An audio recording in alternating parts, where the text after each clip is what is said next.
50 years ago in 1958, the first classes were held on this campus, a theological and pastoral training center that came to be called Associated Mennonite Biblical Seminary.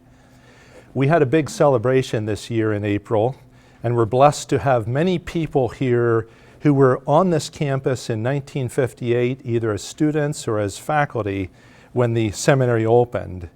And although he retired some years ago, Erland Waltner, the first president of this campus in 1958, was present. He still has an office on this campus and contributes to the spiritual vitality of AMBS.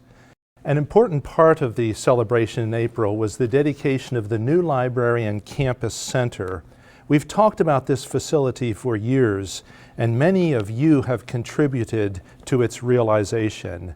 We thank you and thank God. Repeatedly in the last year, I've heard this comment as visitors have come to campus after perhaps not being here for some years. They say, AMBS feels alive.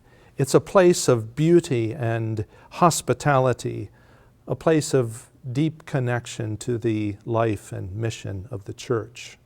The new library at AMBS is the best working collection of Anabaptist books anywhere in the world.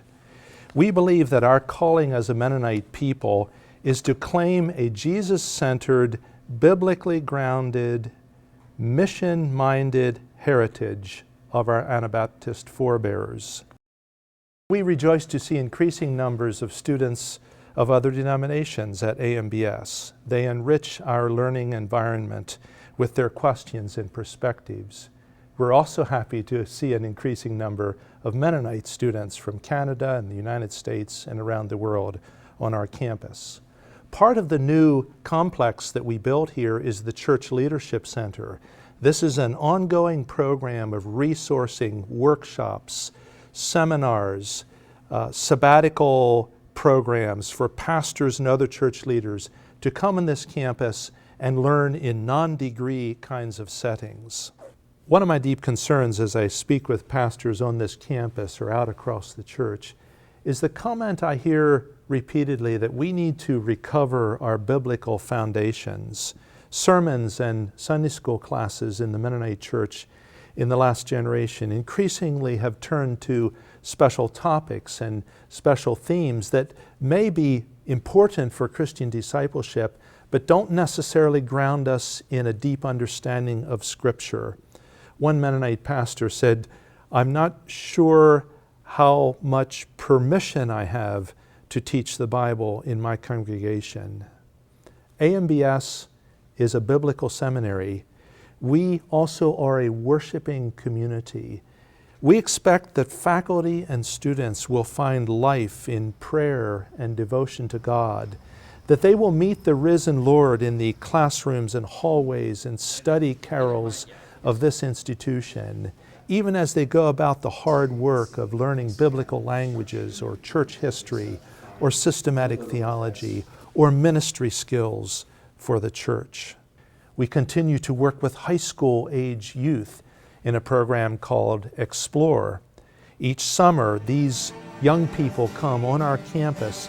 They also go out into inner city ministry kinds of settings. And for 3 weeks here and then back in their home congregations, they consider the possibility that it might be God's call on their lives to take up church leadership or mission work.